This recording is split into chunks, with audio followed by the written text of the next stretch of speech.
Hello guys. Last episode में हमने देखा था काफ़ी दिनों तक रेस्ट करने की वजह से जाओफैन की 60 to 70% चोटें ठीक हो चुकी थीं। अभी के लिए वो चलने फिरने की कंडीशन में आ गया था।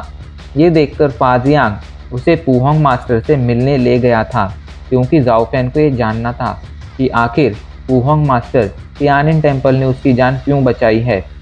लेकिन जब वो पुहोंग मास्टर से मिलने जाता है तो पुहोंग मास्टर उससे कहते हैं कि अगर तुम्हें अपने इस सवाल का जवाब चाहिए तो मेरे पीछे आओ। ये कहकर जाओफैन को वो एक झोपड़ी में लेकर जाते हैं। उस झोपड़ी में अभी के लिए काफ़ी ज़्यादा ठंडक फैली हुई थी। इस वजह से जाओफैन की पूरी बॉडी कांप रही थी।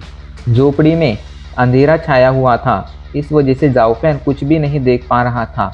तभी कुछ लाइट सोर्स की वजह से झोपड़ी में उजाला फैल जाता है और जाओफैन उस उजाले में जब अपने सामने देखता है तो उसकी आंखें खुली की खुली रह जाती हैं, क्योंकि उसके सामने उसके मास्टर पूजी की डेड बॉडी थी, जिसका साइज़ लगभग आधा हो चुका था।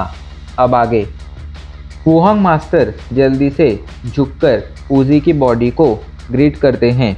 इधर जाओफैन तो खुद को संभाल नहीं पाता है। अचानक से उसकी पूरी बॉडी ज़ोर ज़ोर से कांपने लगती है और वो ज़मीन पर गिर जाता है। वो अभी के लिए क्या कर रहा था, क्या सोच रहा था, उसे खुद समझ नहीं आ रहा था। इधर पुहोंग मास्टर जब ये देखते हैं तो वो जल्दी से आकर जाओफैन की बॉडी में अपनी एनर्जी डालते हैं, जिस वजह से जाओफैन अब धीरे धीरे नॉर्मल होने लगता है और उसका मन शांत होने लगता है। जाओफैन दोबारा से खड़ा हो जाता है। पुहोंग मास्टर उससे कहते हैं, जाओफैन, पूजी की वजह से ही मैंने तुम्हें बचाया था। उसने मरने से पहले मुझसे कहा था कि मैं उसके डिसाइपल यानी तुम्हारी हमेशा रक्षा करूं। आज से 10 सालों पहले भी मैं तुम्हें बचाना चाहता था, लेकिन तब मौका नहीं मिला। बट अब इस बार मुझे जब मौका मिला था तो मैं तुम्हें मरने नहीं दे सकता था, क्योंकि मेरे जूनियर ब्रदर पूजी ने मुझसे रिक्वेस्ट की थी कि मैं किसी भी कंडीशन में तुम्हें मरने ना दूं। उसी की वजह से मैंने तुम्हें बचाया है। जाओफैन ने पुहोंग मास्टर की सारी बातें सुन ली थीं, लेकिन वो जवाब में कुछ नहीं कहता है। वो अभी भी अपने मास्टर पूजी की डेड बॉडी को देख रहा था। इधर पुहोंग मास्टर समझ जाते हैं कि उन्हें अब यहाँ पर और नहीं रुकना चाहिए। वो जाओफैन को उस कमरे में अकेला छोड़कर उस कमरे से बाहर आ जाते हैं। कमरे के बाहर आकर वो एक गहरी सांस लेते हैं और मन ही मन कहते हैं, जूनियर ब्रदर पूजी, मैं तुम्हें नहीं बचा पाया। वो मेरी लाइफ का सबसे बड़ा रिग्रेट है, लेकिन चिंता मत करो। तुमने मुझसे जो कहा था वो मैंने किया है। मैंने तुम्हारे डिसाइपल को मरने नहीं दिया है। वो अभी भी ज़िंदा है और आज इतने सालों बाद मैं उसे तुम्हारे सामने लेकर आया हूँ। अब आगे उसके साथ क्या होगा, तुम दोनों का रिलेशन कैसा होगा, ये वक्त पर ही डिपेंड करता है। इस पर मैं कुछ नहीं कर सकता। ये कहकर पुहोंग मास्टर वहाँ से चले जाते हैं। इधर जाओफैन कमरे के अंदर मौजूद था। वो धीरे धीरे पूजी की बॉडी के सामने जाकर खड़ा हो जाता है। उसका पूरा शरीर कांप रहा था। वो पूजी की बॉडी को देख रहा था। उनकी बॉडी साइज में आधी हो चुकी थी। उनके चेहरे पर कोई एक्सप्रेशन नहीं था। उनकी पूरी बॉडी सिकुड़ चुकी थी। जाओफैन को अपने मन में अजीब से भावनाएं फील हो रही थी। उसके मन में गुस्सा था, नफरत थी, लेकिन अपने मास्टर के लिए रिस्पेक्ट भी थी। वो अभी के लिए क्या कर रहा था उसे कुछ समझ नहीं आ रहा था। वो खुद को और संभाल नहीं पाता है और वहीं पर गिर जाता है। इसी तरह वो खुद को संभाल कर वहीं अपने मास्टर की बॉडी के सामने बैठ जाता है। इधर सीन चेंज हो जाता है और हमें पुहोंग मास्टर के कमरे का सीन दिखाया जाता है। पुहोंग मास्टर अपने बेड पर बैठे हुए थे और मेडिटेशन कर रहे थे। तभी उनके कमरे का दरवाज़ा खुलता है और उससे फाजियांग अंदर आता है। फाजियांग को वहाँ देखकर पुहोंग मास्टर कहते हैं, क्या हुआ फाजियांग, तुम इतने ज़्यादा परेशान क्यों लग रहे हो। अपने मास्टर के सवाल पर फाजियांग थोड़ी देर के लिए चुप हो जाता है, लेकिन फिर वो कहता है, मास्टर, मुझे अभी के लिए जाओफैन की चिंता हो रही है। वो लगभग पूरे एक दिन और पूरी एक रात से उसी झोपड़ी के अंदर है।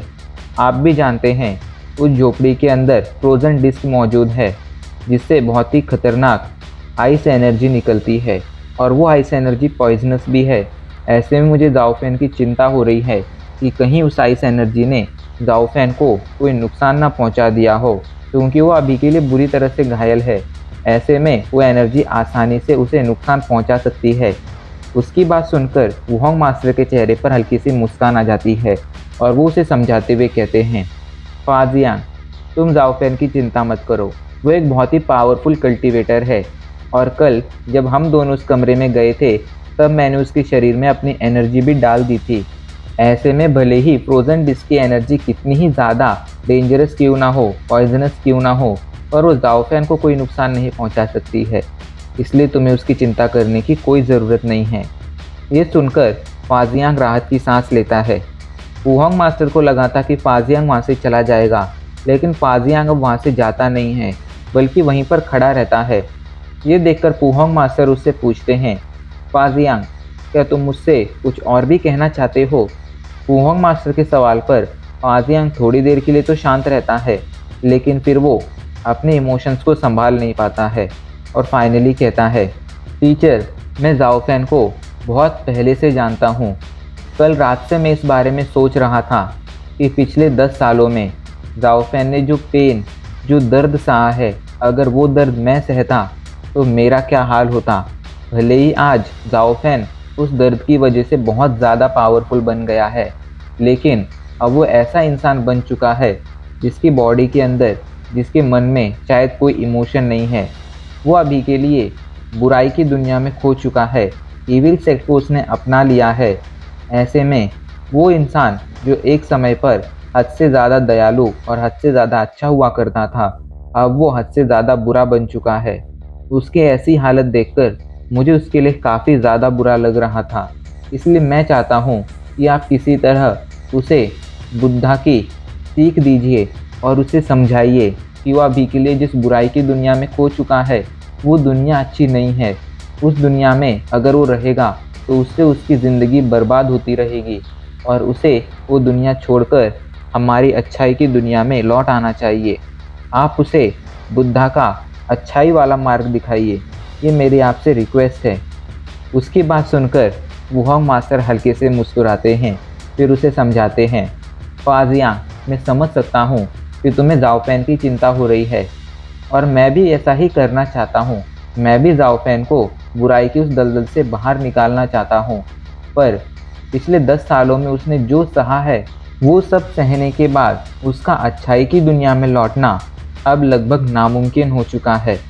मैं भी चाहता हूँ कि मैं उसे अच्छाई की दुनिया में वापस लेकर आऊँ, पर मैं वैसा नहीं कर सकता हूँ। इसलिए मैंने ये सब बुद्धा पर छोड़ दिया है। जाओफेन की आगे की ज़िंदगी कैसी होगी, यह अब बुद्धा के हाथों में ही है। वो ज़रूर उसकी लाइफ को अच्छा करेंगे, इसलिए तुम उसकी चिंता मत करो। और हाँ, एक बार जाकर उसे देख कर आओ। भले ही जाओफेन काफ़ी ज़्यादा पावरफुल है, लेकिन वो अभी काफ़ी ज़्यादा चोटिल है। ऐसे में मुझे भी अब उसकी चिंता हो रही है। जाओ, जाकर एक बार देख कर आओ, कहीं उसे उस झोपड़ी में कुछ हो तो नहीं गया है। अपने टीचर की बात सुनकर फाजियांग बस अपना सिर हिलाता है, जिसके बाद वो उस कमरे से बाहर जाने लगता है।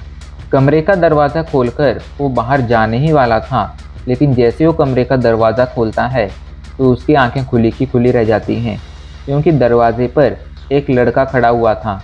थोड़ी देर तक तो फाजियांग समझ नहीं पाता है कि आखिर ये कौन है, पर तभी उसकी नज़रें उस लड़के के चेहरे पर पड़ती हैं और वो समझ जाता है कि ये जाओफेन है।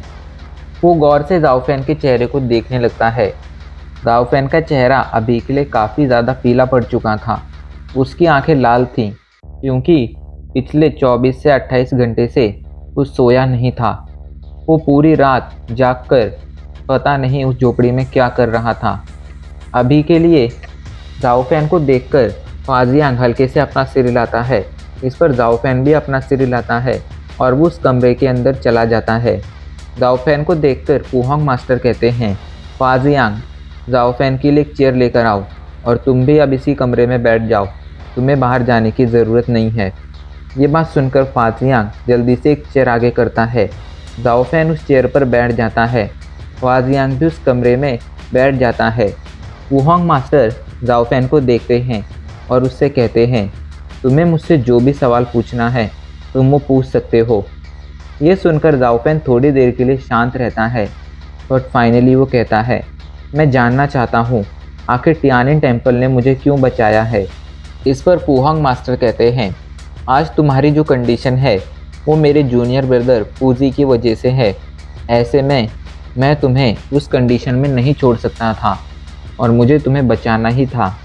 इस पर जाओफेन कहता है, लेकिन मुझे बचाने के लिए आपने अपनी और क्विंगन सेट की दोस्ती को साइड में क्यों रख दिया? क्या आपको डर नहीं था कि अगर उन लोगों को इस बारे में पता चल जाएगा तो वो लोग आप पर हमला कर देंगे और आप दोनों गुड फैक्शंस में फिर एक दुश्मनी खड़ी हो जाएगी। इस पर पुहांग मास्टर हंसते हुए कहते हैं, डर? भला मुझे किस बात का डर होगा? एक मॉन्क को कभी किसी चीज़ का डर नहीं लगता है। और रही बात दुश्मनी होने की, तो उसके लिए मैंने पहले से ही प्लान बनाया था। मैंने सभी लोगों से कहा था कि वो तुम्हें बचाते वक्त किसी भी तरह की बुद्धि स्किल का यूज़ ना करें और वो अपने निशान भी पीछे ना छोड़ें। ऐसे में क्विंगन सेट चाहकर भी तुम्हें नहीं ढूंढ पाता और उन्हें भी नहीं ढूंढ पाता। तो जाओफेन कहता है, और अगर गलती से क्विंगन सेट को ये पता चल गया होता कि मुझे बचाने वाले आप लोग हैं और आपके रिलेशन बिगड़ गए होते तो? इस पर पुहांग मास्टर कहते हैं, ये चीज़ मेरे कंट्रोल में नहीं है। अगर ऐसा होना था तो ऐसा ज़रूर होता, और अगर ऐसा होता तो हम इसका भी सामना करते। लेकिन तुम्हें बचाना ज़रूरी था, क्योंकि मेरे जूनियर ब्रदर पूजी की विश थी कि वो तुम्हें कभी मरने ना दे। उसकी वजह से तुम्हारी लाइफ डिस्ट्रॉय हुई थी, इसलिए वो चाहता था कि अब जब भी तुम किसी मुसीबत में पड़ो तो टियानिन टेम्पल तुम्हारी हेल्प करे। इसलिए हम लोगों ने तुम्हें बचाया था। इसके बाद वो थोड़ी देर के लिए शांत रहते हैं और फिर कहते हैं, जाओफेन, क्या तुम्हें जानना चाहते हो पूजी जब अपनी बदतर कंडीशन में टियानिन टेम्पल में लौटा था तब उसके साथ क्या हुआ था और आखिर उसने हमसे क्या रिक्वेस्ट की थी?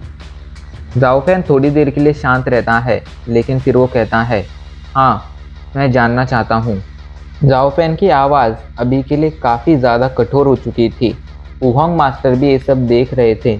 उन्हें समझ आ रहा था कि आखिर जाओफेन के साथ ये सब क्यों हो रहा है, लेकिन वो इस सभी को रोकना भी नहीं चाहते थे। उनके चेहरे पर अभी के लिए अजीब से एक्सप्रेशन थे। इधर फाजियांग भी थोड़ा परेशान दिख रहा था। शायद वो भी जानता था कि पुहांग मास्टर आखिर जाओफेन को क्या बताने वाले हैं। थोड़ी देर तक शांत रहने के बाद पुहांग मास्टर बताना शुरू करते हैं, इतने साल बीत गए उस इंसिडेंट को हुए, लेकिन मुझे आज भी वो इंसिडेंट बहुत अच्छे से याद है। वो दिन जब पूजी यहाँ पर लौटा था तब उसकी क्या कंडीशन थी और उसने क्या क्या मुझसे कहा था, वो मैं आज तक नहीं भूला हूँ। जाओफेन, ध्यान से सुनो, मैं आज तुम्हें वो बताने जा रहा हूँ जो जानकर तुम्हें शायद उस पर भरोसा ना हो, पर हमेशा याद रखो, एक मॉन्क कभी झूठ नहीं बोलता है। ऐसे में मैं तुमसे जो भी कहूँगा वो सच ही होगा। ये कहकर पुहांग मास्टर जाओफेन को सब कुछ बताने लगते हैं। और अब इसी के साथ आज हमारा एपिसोड यहीं पर ख़त्म हो जाता है।